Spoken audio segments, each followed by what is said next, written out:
Hi. Hi, Alicia. Hi, everybody. Hi. I love that intro. The grief group and the hammers, they were especially cool. That was amazing, that intro. I hope I get to watch that again. That was absolutely brilliant. Yeah.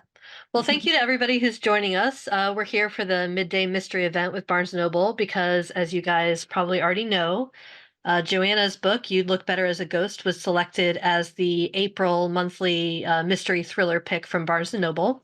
So I'm Alicia Thompson, and I'm here to chat with Joanna. I'm the author of romance novels like Love in the Time of Serial Killers, which is probably the reason why I'm here because of the serial killer connection, even though our books are very different. And then I'm here chatting with Joanna Wallace, who is the author of, as we've said, Barnes Noble's mystery thriller pick for April, You'd Look Better as a Ghost. So Joanna studied law before working as a commercial litigation solicitor in London. She now runs a family business and lives in Buckinghamshire with her husband, 4 children, and 2 dogs. She was partly inspired to write You'd Look Better as a Ghost, her debut, following her father's diagnosis of early onset dementia, um, which I think is a really interesting um, inspiration because I definitely can see where that came from in the book. So Joanna, I loved your Mhm, book, and I'm so happy it's getting such a big splash in America with the Barnes Noble pick and all of that. Um, mhm. First of all, I didn't put this in our notes, but have you ever been to a Barnes Noble?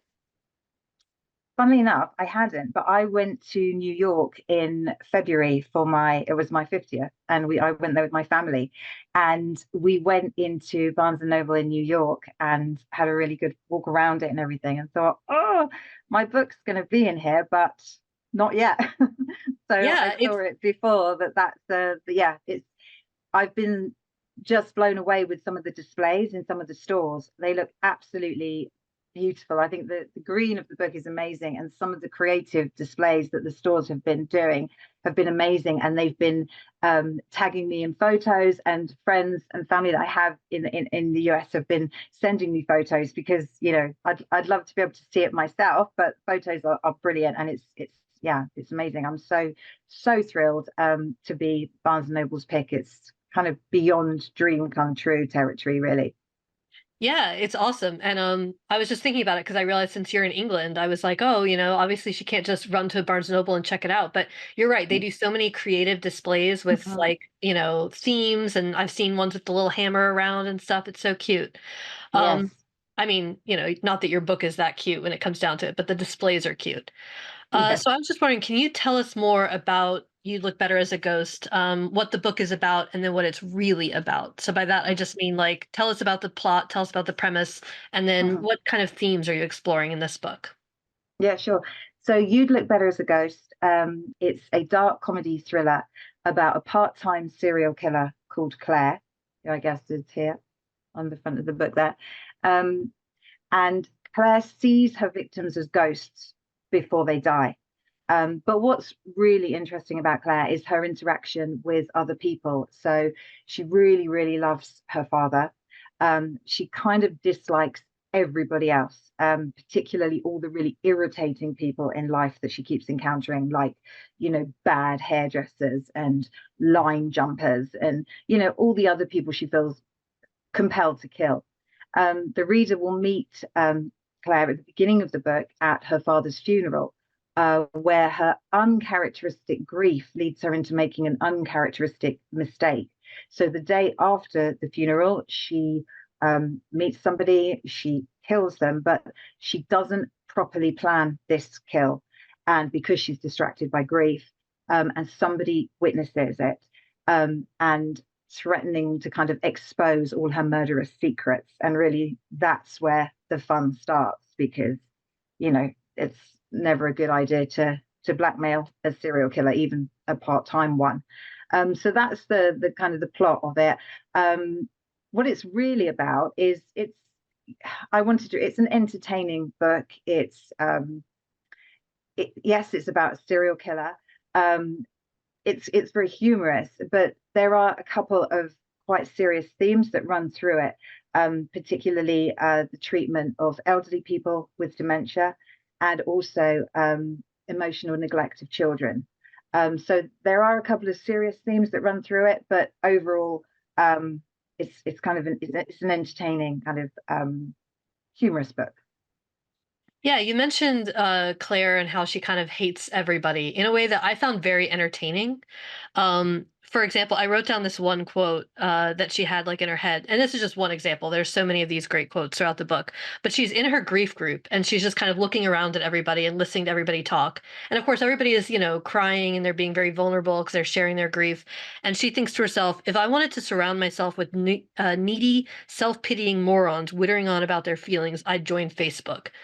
And this was kind of what I loved about Claire is that she just thought the things that like maybe you kind of have thought before, but you think it's Mhm. really mean and nasty and it's not like the right thing, the good thing to think. Yeah. And so I was just wondering how fun was it to write her and her Oh, those bits were really fun because when I started to develop Claire, and the book is seen through her perspective, so I put myself and the reader inside the head of a serial killer, which obviously could become very gruesome and grim environment very quickly. So I realized I needed to kind of balance the horror with humor because otherwise it wouldn't be a very nice place for the reader to be in, and also for me as the writer. Um, and then, so when you start to imagine, how a serial killer might think, I would think, well, they're probably likely to think some pretty mean thoughts, every so often. But then so do we all, if Mhm. we're honest. We just don't act on them, obviously. But so I could kind of it was really liberating and really good fun to think of, oh, what would Claire think of this, or any kind of situation. Um, there's a lot of things that we say in life that actually, when you look at it from an outsider, kind of are quite funny. So, for example, a lot of people over here, they'll start a sentence with, the funny thing is, they'll say that, but they rarely follow it up with anything funny. It's just a saying that people say. And when I started to create Claire, I started to look at everything that people do, people say, and think, if you were a character that kind of doesn't view herself as ordinary, what would you make of that? And then I could kind of, kind of think mean thoughts and give them to Claire, who obviously then will develop it into a completely inappropriate way that that's quite funny. Yeah, no, it was so fun because how many times that like somebody cuts you off in traffic and you're like, I could murder them, but obviously you wouldn't because you're not No. a full-time serial killer. But, Mhm, Claire on the other hand is like, let me think about that for a second. mhm, Which also brings me to, I think there's always a lot of discussion around unlikable protagonists, and mhm, especially I think for female protagonists, there's often a question of like, do they have to be likable? Do they have to be relatable? And I guess I'm curious, do you think that a main character has to be likable to be compelling? And what do you think makes Claire actually kind of relatable, despite the fact that she is, you mhm, know, this murderous person that hopefully most of us can't relate to that part of her. mhm. In answer to the first part, I don't think that main characters or any character really has to be likable at all. But some of my favorite books have got characters in that aren't likable at all. Like Hannibal or Darkly Dreaming Dexter. Well, actually, Mhm. Dexter's quite likable actually, but I didn't set out to make Claire likable at all. That wasn't really important to me so much, because I thought, and in fact, it's always surprising to me that she is as likable, because I don't have her just in the book killing bad people. She does kill some people who really don't do anything to deserve what happens. And when I was writing those parts, I did think, oh, I might lose the reader a little bit here. They might lose kind of, but it was more important for me to create a very unpredictable character that the reader wouldn't really know what Claire was going to do next. Um, but I think so. I don't think she necessarily, or any character, has to be likable, but there definitely does need to be a connection between the character and the reader. So the reader, I don't think, necessarily has to like the character, but the reader does have to be invested in that character's story. Mhm. So being inside Claire's head, if she was just taking the reader around on kills and it was just gruesome and horrible, the reader could just think, well, I don't want to be here.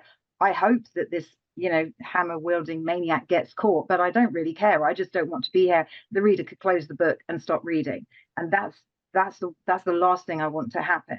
So in order to make Claire kind of in order to make the reader invested in the story and want to stay with Claire and to want to keep turning the pages, I have to give the reader a lot more than just her killing. So there's humor. I think a way that I try to really work on making her relatable was to really work on her authenticity. She is, for all her faults, she is real. She does think things that we often do think.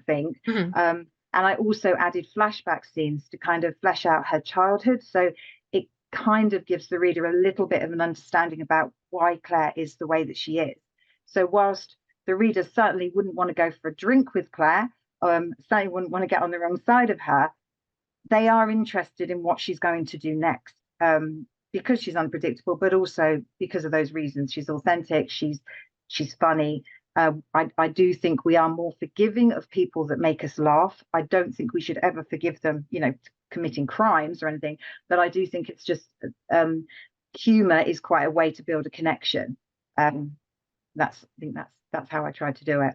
Yeah. No, I totally agree, and I think you were very successful because I mean, I was just turning the pages and, like, definitely wanted to know what happened next, and it is weird when you find yourself almost rooting for a character, and then you're like, "But wait, I shouldn't be rooting for her. Like, I should Mhm. want her to get caught, and so I don't Yeah. know why I'm on her side, but I Mhm. am." So we Mhm. were actually talking a little bit ago, and you shared some of your journey in getting this book published, and I just thought it was so fascinating to hear how it went from basically a document, on your Mhm. computer, Thank you. Mhm. all the way to like getting you an agent, and now here it Mhm. is, Barnes and Noble monthly pick. I mean, Mhm. can you share just like I know it's a long journey, but just Mhm. the brief synopsis of what that Yeah, was. sure. It's been a long journey.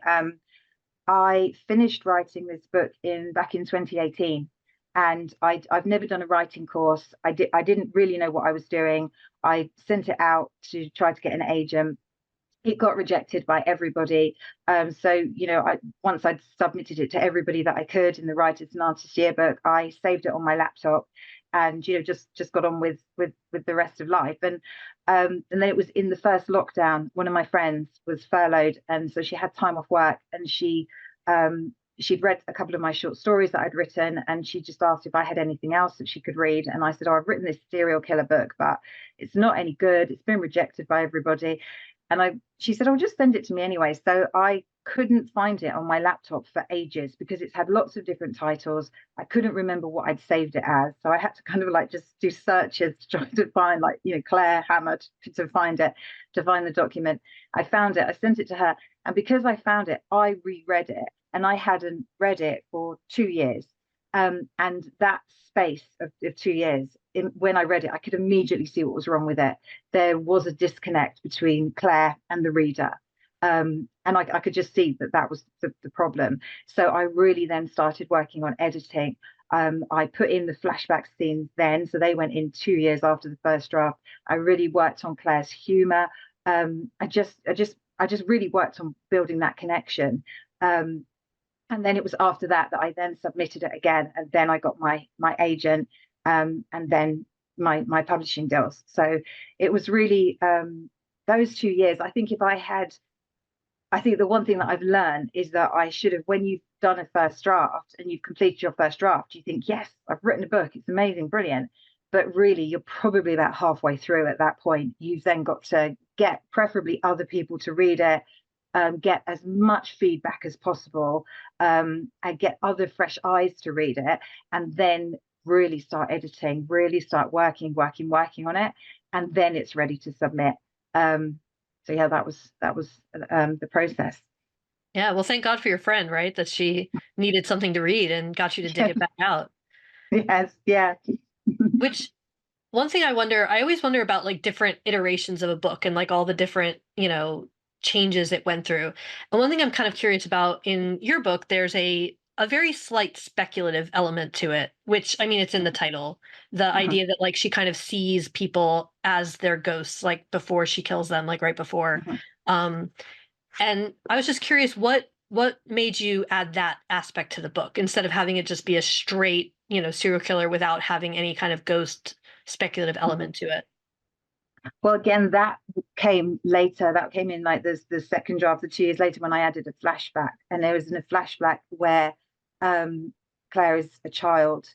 And I won't go into any details, but I wanted to develop Claire. I wanted in a way to write Claire as a child as kind of being different, as kind of seeing the world differently. And I got the idea that maybe she could literally see people differently to how we all see people. And somehow I don't know where it came from. I suddenly thought, I wonder if she sees people as kind of ghostly people, because Claire is a character. She doesn't play by the rules, and even as a child, I wanted to make it quite clear that there was something very different about Claire. She was different to the other children. And it kind of developed from there. And then it's in one of the kills, which I won't go into any details. I don't want to give any spoilers, but that that's kind of where the ghostly part came from.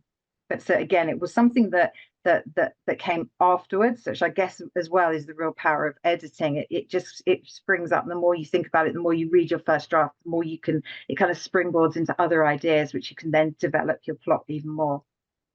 Yeah, I loved it because I think one question that we always have with like real life serial killers is kind of nature versus nurture. Like were they created? Were they born that way? And Mhm. so it is a really interesting thing to kind of, like you said, kind of denote that Claire is different just Mhm. right from the start, like that there's something different about the way that her mind works. Yes. We kind of referenced at the very beginning the cover because it is so bright and it's so like eye-catching, and I just really love your cover. And I Yes. was curious how much input you had into your cover, what the process was like creating the cover. I'm always fascinated with that Mhm. process. Yeah, and so was I, because you, when it's your first book being published, you just don't know how it all works. And I've been really really lucky in that this book was published in hardback in the UK back in September, and by a different publisher, and I have a completely different cover in the UK. It's purple, and it's just the hand holding the hammer, and I loved that. And I just thought, oh, I'll never see another cover that I love as much as that one. And then I saw this. I was like, I love this. I absolutely love this. And this was, we've obviously got the figure of Claire, and it's really strange because obviously I've created Claire, but even though my other characters in the book, I can really see them in my mind. I never really got a real sense in my mind of what Claire looked like. I think because I was in her head, so I Hmm. wasn't really looking at her. But actually, I really think they've nailed it really with a little hammer pun there. But I do think that they have. I think that's pretty much Claire. So I think that's I think it's brilliant. And I didn't have any input in it. I'm not really artistic. I wouldn't know how to begin to create a cover. But luckily I'm with people that do. So they've done a great job. Yeah, it's really eye-catching, and honestly, for me, I could picture Claire that way perfectly. I mean, of course, I had the benefit of having the cover first, so I was able to Yes, kind yeah, of picture her that way from the beginning, but I thought it fit just perfectly for it. yes, And it definitely made me intrigued because when I saw the hammer with the blood, I was like, "Okay, how's that gonna come into play? yes. What's going on with that?" So I'm gonna ask just one more question, then I'm gonna kinda open it up to some questions that we got, beforehand from readers, and I'll ask some of those. Um, I know sometimes you can't talk about everything that you're working on because sometimes you're, not all the way through a project or whatever, but if you can say, what are you writing right now or what do you have coming out next? What can we look forward to from you? So I've written my second book, which isn't a sequel. I When I finished You'd Look Better as a Ghost, I didn't know how it was going to be received. I certainly didn't think that Claire was going to be kind of liked in any way, but I have had a lot of comments from readers. I mean, especially in the UK where it's been out for a few months, saying, "Oh, we'd love to see Claire again. What's going to happen next?" So I have started writing a sequel, but that's in the early stages. But that will be my third book. My second book is it's a murder mystery. It doesn't feature Claire, and it's set around the politics and the treachery of the school run. So it's kind of like murder at PTA meetings, really. Just because I have four children, I've spent a lot of time at the school doing the school run and sitting in PTA meetings and thinking that it could be a good setting for murder. So that's being published in the UK in July, and it's currently being read by my US publishers, but we'll just have to wait and see on that one. Yeah, well, I certainly hope we get it because, yeah, the PTA politics can be quite cutthroat. So that Yes, sounds like a lot yes, of fun. And Yeah. I'm really excited about a Claire sequel too, because I definitely thought you left enough open at the end where I could see that, there could be continuations of her story. I think there's still plenty of people that Claire and her hammer would like to meet. So Yeah, they might not want to meet Claire or her hammer, but no. um well, like I said, we got a lot of questions submitted, quite a few. So I don't know that I'm going to get through all of them, but I'm going to do my best. So these are questions that were submitted ahead of time by readers, many of whom are, probably participating in this chat right now. So one of the first ones was, what sparked the idea for your book or main character? And that's a question from Antonella. And that I started writing this book when my dad was diagnosed with early onset dementia. He was only in his 60s, which is very young. I know to young people that probably doesn't seem that young, but it really is young. And he was always the kind of character, he always seemed a lot younger than his years anyway. I was very, very close to him. He was very strong, very funny, very charismatic.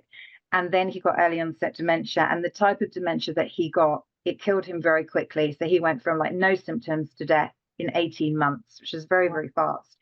And what dementia did to him in that time, it took his mobility, it took his sanity, it took his memory. But what really enraged me was that it took his dignity. My dad was a very strong, proud man. And to see what dementia did to him, I got enraged. I just got enraged. I was so angry at it. It's such a cruel illness, and I used to just visit him because he was sectioned under the Mental Health Act, so he was in the psychiatric ward before he went to care home, and I used to just come back from visits and be so angry and almost shouting at dementia, like, why are you doing this to him? Why don't you just leave him alone, or why don't you just kill him? Why are you making him suffer like this? And then I would come from there, pick up my children, deal with all the dinner and bath time, bed and everything, and then I would just open up my laptop and just start writing. I've always used writing as a way to kind of, whenever whatever I'm feeling, I just put it into words. And I just started writing. I'm so angry at dementia. I'm so angry because when you're angry at a terminal illness, you can't, there's not much you can do with the emotion. You can't go on a protest. You can't, there's nobody to blame. So Mm-hmm. I just started writing about how angry I was. And slowly, I mean, I didn't set out to write a book about a serial killer at all, but slowly Claire just kind of emerged from my rage. She just emerged. And at a time when I was completely powerless to do anything to help my dad, there was kind of strange comfort in her strength and her dark humor. And it sounds really strange because it's a book about a serial killer, but it was kind of therapy for me writing this book. The bit about, I wrote it then, obviously dad then died. I was continuing to write my book, so I wrote it through my grief. So the parts about the bereavement group, when I'm talking about grief, I wrote those whilst I was grieving. So yeah, it gave me a place really to put all my emotion. And I'm, whatever happens with my book, I'm very grateful to it for that. It helped me at a really difficult time. Yeah. No, I'm really sorry about your dad. I know that's really tough. My husband's grandfather is actually going through that right now, and it's I'm sorry. it's hard to watch. And Mm, I think, like you said, it's kind of strange when you think about the fact that this is the book that came out of that. mm, But yes. I think in a weird way it's kind of beautiful that, Mhm. like, that's the form it can take. It's like that's Yes, how creativity works. That it absolutely. kind of comes out sideways sometimes. And one thing I Absolutely. thought And it's dedicated to my dad. And obviously my dad passed away, he never knowing that I even liked writing, because I kept writing quite secret for a long time, because I don't know, it was like my hobby, my secret hobby. Um, but I kind of feel that, he would be very, very proud if he was here. And I kind of feel like he does know. And it's nice that the dedication is there. And in a way, it kind of lives on a little bit through it. So I'm grateful for that. Yeah, I definitely agree. Yeah, I'm really glad you wrote it.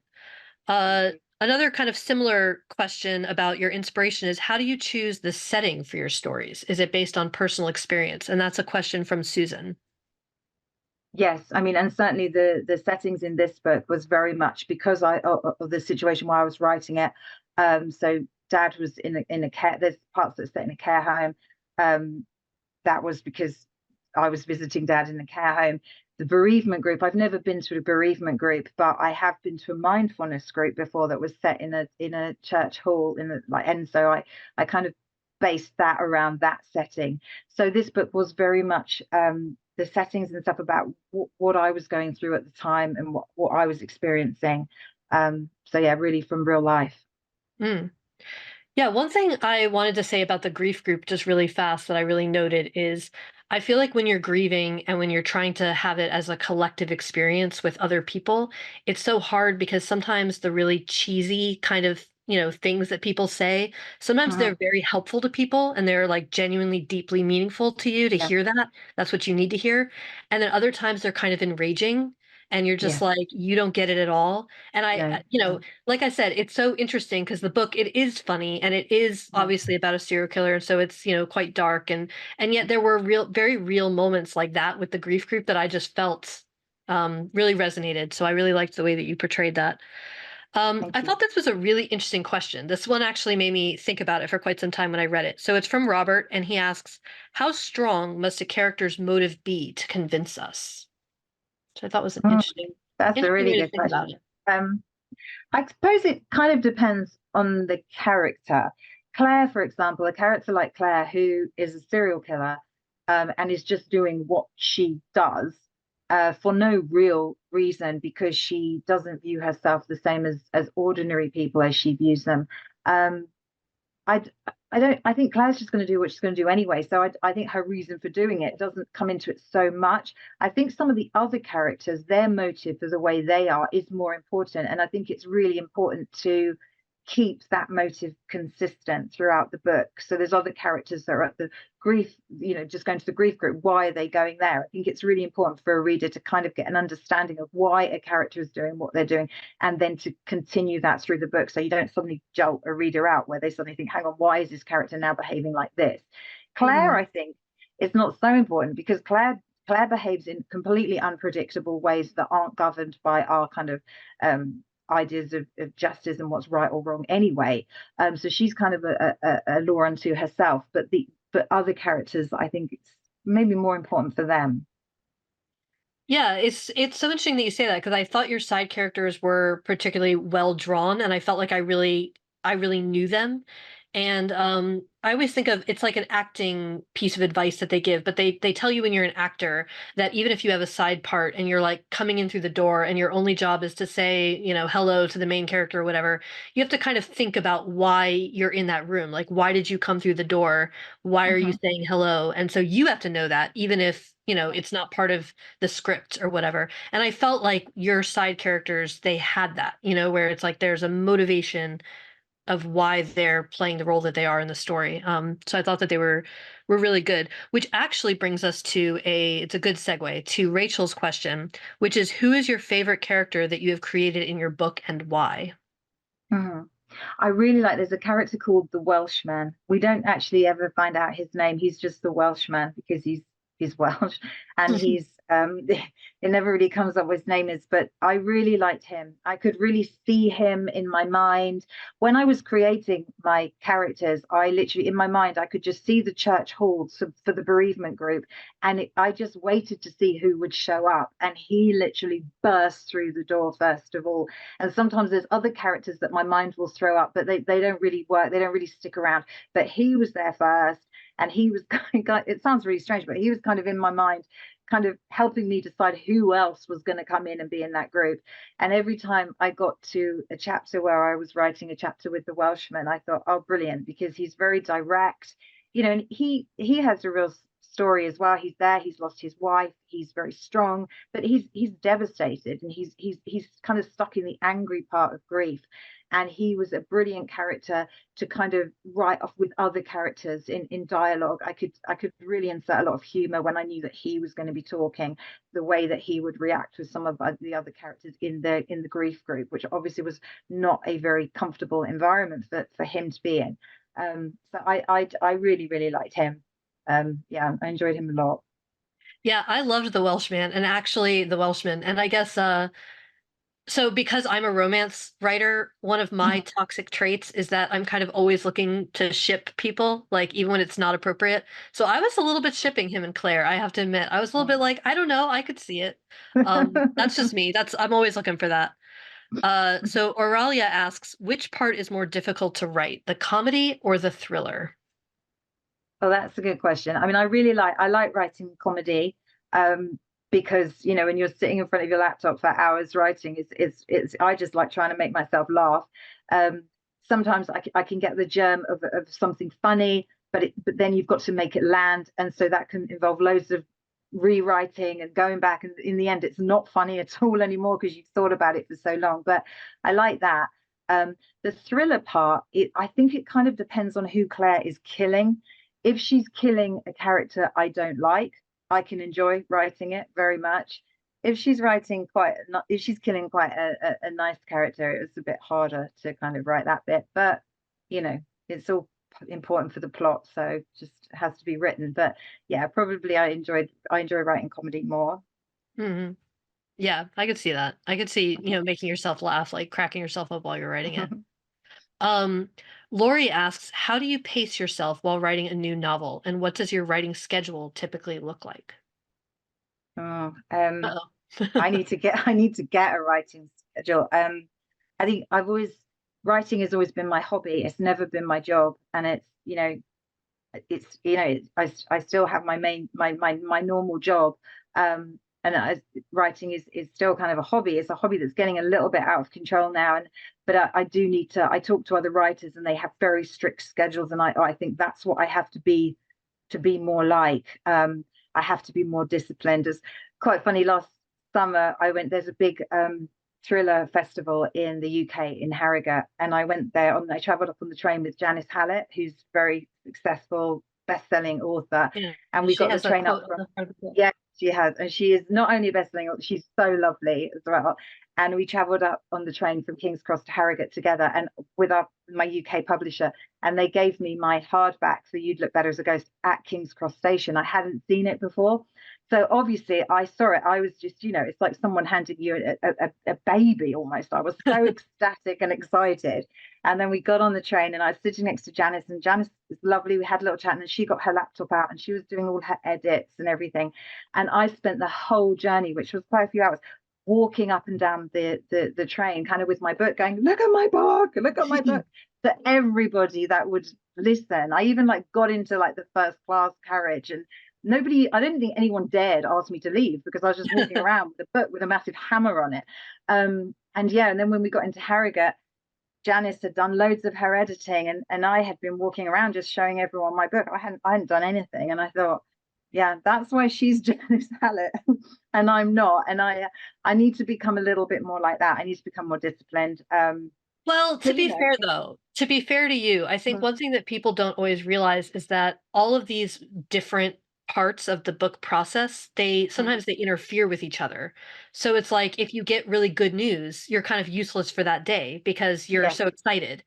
yes, If you get really bad news, you're kind of useless for mm, that day because you're really yes, bummed and you just are yes, like, I can't get the energy to work. So yes, sometimes I find it's actually harder yes, um, to kind of keep going in those times when you're trying to like even doing this interview now, it's like yes, what do you log off and then you immediately start writing? I mean, I won't. I'm just yeah, gonna like bum yeah, around and do nothing. yeah, Um, yeah. so Oh, I'm so glad it's not just me. I'm exactly like that. I'm exactly like that. And yeah, and I think I need to try to put aside hours where that is my writing time, because I do love it when I get into it. Um, but real life does, when when you've got other job and children and stuff and dogs, and there's life carries on, and you just have to just do it when you can. But yeah, I need to get better at that is the answer to the question. I need to get a schedule, and I need to start sticking to it. That's going to be my very late New Year's resolution. well, we obviously like no pressure, but also a little bit of pressure because we do want more books from you. So Aaron wants to know how much time do you spend on research? Well, for You'd Look Better as a Ghost, all I had to do was do a bit of legal research, which didn't really take me very long at all. So No, I didn't really. A lot of it is all about my characters, and the plot that I was kind of just making up as I kind of went along. So I didn't really, in answer to your question, I didn't really spend very much time on research at all. Mm. Um, let's see. Bridget wants to know, what do you love most about the world of mystery and suspense? Oh, I think ever since from when I first read when I was a child, I used to love Enid Blyton, so like Secret Seven, Famous Five. And then when I was about 10, I think I was at my grandmother's house and I picked up um, Murder on the Orient Express by Mm. Agatha Christie. And I just started reading that. And it was from that moment, I just read everything that Agatha, well, maybe not everything, but I read so many Agatha Christie's. And I just fell in love with the fact that as a reader, I could be involved. I could try to work out who the killer was. It was like a battle of wits with the writer. And that's really what I love. I love reading books that you're trying to work it out and you know there's probably a twist coming and you're trying to second guess and you're trying to, and I love reading when I get shocked by something as well. And I think that's probably why I love the genre so much. I just feel very, very involved as a reader. Yeah, it's like solving a little puzzle. And Yeah. your book was really fun in that regard. There was a lot of things that I definitely did not put together. And when they kind of clicked into place, I was like, ah, it felt there's something very satisfying about it. So these are some very interesting questions. I can't wait to hear your answers. So Lynette wants to know, if you could have a writing spot anywhere in the world, where would it be? And Mhm. if you could write for a year during any time period in the past, when would it be? Wow. Well, I would definitely write by the sea. I love the sea. I love every time I can when the kids are off from school, we go down to the south coast and in Bournemouth. And one day I visualize myself living there. One day I will live down by the sea. So definitely I would live by the sea. Um, and the time in history, um, I would, I am weirdly, mind you, it wouldn't be a very good time to write though. I have got a really weird obsession with fossils. I love Yeah. fossil hunting. You go down to the south coast of England and it's called the Jurassic Coast and you can go looking for fossils. And I mean, we take the children, but now just kind of I go because the kids have outgrown it, but I haven't. I just love it. And I'm kind of obsessed with going back to kind of like the time of the dinosaurs and actually to see all of that. But that wouldn't be very safe and I'd be the only human there. So I think then instead, I've recently got really interested in my dad's family, like my family tree. My dad was born in on the west coast of Ireland. His parents died really young. They all seemed to die very young, so I didn't really know any of them. And lately, I've been really, I don't know why, just really interested in researching them. And so I think I would go over there, maybe in like the 1930s. I'd probably Mm. get to know my Irish grandparents. I'd be by the sea because they lived on the west coast.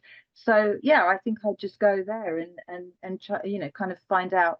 I've just recently just started thinking of them as, real life people with feelings and emotions rather than just people in black and white photographs. And I really would quite like to go and find out more about them. Yeah. This is a little bit of a sidebar, but do you think you'd ever write like a historical novel? I've never I've never I've never thought of that, but never say never. Um, yeah, that would be good because that would really make me go and do some research. So yeah, that would be quite good. Yeah, that'd be fun. 1930s Ireland, some murder mystery. Yes. I'd Oh be into yes. it. Yeah. Yeah. And I could go there. That would be a really good excuse to go there and do loads of research. Yeah. Yeah. Um, Marcia wants to know, and I actually want to know as well, what do you do if you have writer's block? Um, just I think I can't outthink it. You can't. There's no point getting frustrated or anything like that. So I think you just have to kind of accept it. I think just getting on with life and um, I've some of the best times when I was really because how I wrote You'd Look Better as a Ghost is I had no idea how the plot was going to unfold. I hadn't plotted anything, but I would just write it and then think if I was a reader, what is the last thing I would think would happen at this point? And I would write that, and then I'd think, oh yeah, I like that, but I had have no idea why it just happened, and then I'd have to think. And walking. I find going out walking with my dogs, just being out, something about being outside the trees, just being outside in nature, it can just start ideas flowing again. Sometimes when you start thinking about something else, it will start the ideas flowing again. So I just think, just try to walk, try to get out, and just try not to stress about it, because I think the more you stress about it, the less the ideas are going to come. Yeah, that's definitely the hard part, I think. You kind of answered this a little bit with your Agatha Christie, but I'd be curious to know. Gina wants to know when your love of reading began, and Kathy wants to know what books you read as a child. Mhm. So I remember really clearly when I was about 4, sitting in infant school, and it was like story time. And I remember sitting on the floor like cross-legged, and the teacher was telling us a story. And I remember it so clearly, just obsessed. I remember there was some children messing around, and I was just thinking, be quiet, be quiet. I really wanted to know how the story ended. And then I remember the bell went, and we hadn't got to the end of the story. And I was saying, well, I need to know how it ends. I need to know how it ends. And she said to me, well, go home and write your own ending. And I went home and I did, and I wrote it, and I thought, wow, this is brilliant, because unlike some of the other subjects at school, there's no right or wrong when you're writing a story. You can end it however you want. And I wrote all these different endings, and then I went into school the next day and I had all my pages, and I never found the confidence to get my pages out of my bag. I wanted to show her, but I just didn't, because I thought, what if she reads it to the class? What if everybody starts to laugh? And from then I thought, oh, I probably should just focus more on, the subjects where there are right and wrong answers, like, maths and things like that, because I just loved writing so much. I felt like it wasn't a proper subject because I found it so enjoyable. Um, and that's where I really just, always then wanted to just start reading, just because I loved stories and I loved to know how they ended. And yeah, like I say, I think I kind of read any books I could get at school, but I devoured, like, Secret Seven and Enid Blyton and things like that before I very quickly then discovered Agatha Christie, and then wanted to read everything that had murders in it. That was just what I wanted to do. Well, that's so relatable because I also didn't major in writing in college. And, because like you, I didn't know that you could kind of, I thought it was Yeah. like a fun secret hobby. Did you ever find out how the original story actually ended? I don't think, do you know what? I don't actually think that we did. I think we just moved on, and you know what? I don't ever think I did. No. I'll have to just go back, try to remember it, and write my own ending. But Yeah, that's um, the original mystery, is yes, how that yeah. story ended. Um, Similarly, Karen wants to know what author influenced you as a child. Probably Agatha Christie is, I have to just say, because I did just devour everything that she wrote. I do think her twists and her turns, and the plot lines are just amazing. The number of stories that she wrote. Yeah, and even now, I mean, the great thing is, I don't have a great memory, so I can often pick up a who done it, and I don't remember who done it. So I can just keep rereading them over and over again. I'm the same with films. I'm the same with everything. My children are like, well, we've watched this so many times. You know who the killer is, and I like, no, I really don't. So I think with Agatha Christie, sometimes as well, if ever I'm ill, I just find something very comforting about just kind of reading an Agatha Christie. I think, yeah, I do think she really did kind of spark something in me. Um, I didn't realize at the time when I was reading it that I ever wanted to be a writer. I never thought that. But definitely she kind of really made me love reading, and that has always been there. Yeah, I love that. And actually that's very comforting to me to know that I'm not the only one who will just Mhm. forget who done it, like, not that long after sometimes too. So it's nice because you Yeah, can read every book like it's the first time again. Um, absolutely. yeah. Jennifer wants to know what advice you could give to aspiring authors, and I think this is kind of related. Jessica also wants to know what is the best advice you have ever received. Mhm. I think the best advice I ever received was never give up. And I was sending out my writing for 11 years, um, trying to get an agent. I think over those 11 years, I definitely applied to probably every agent in the Writers and Artists Yearbook, and I got rejected by all of them.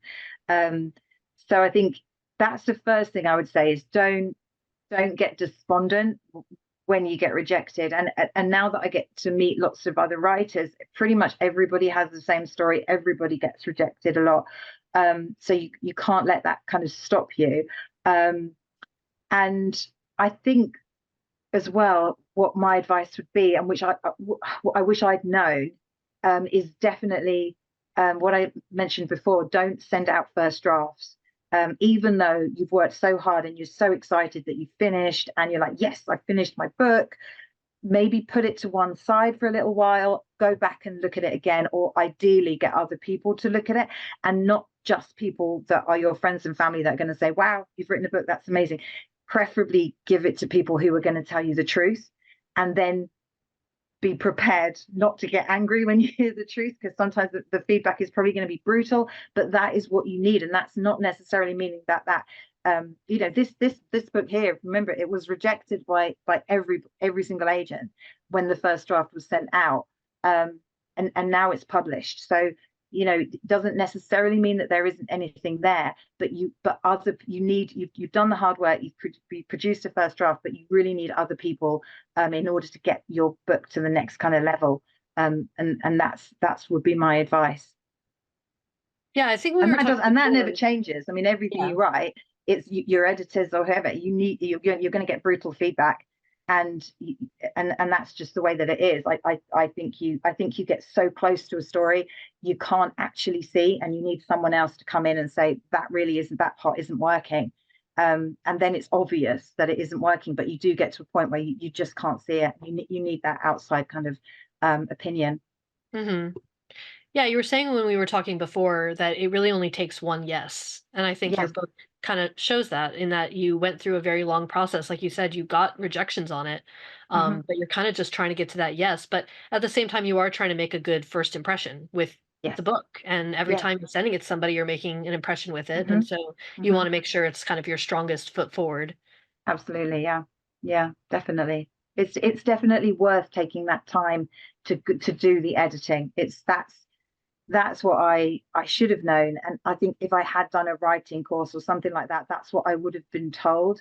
But we just you in the end I learned it. It just Mhm. took me longer.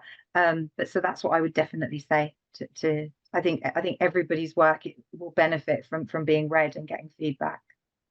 Yeah. Well, I think it's so inspirational. And like I said, I mean, the fact that you went through all that and now here it is, You'd Look Better as a Ghost. It's the Barnes& and Noble April mystery thriller pick. So it's very exciting.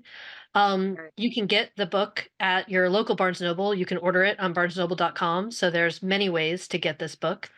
Uh, I think that's kind of all the time that we have for today. But I'm just curious, if people wanted to find you, where could they find you? Like your website, your social media, anything like that?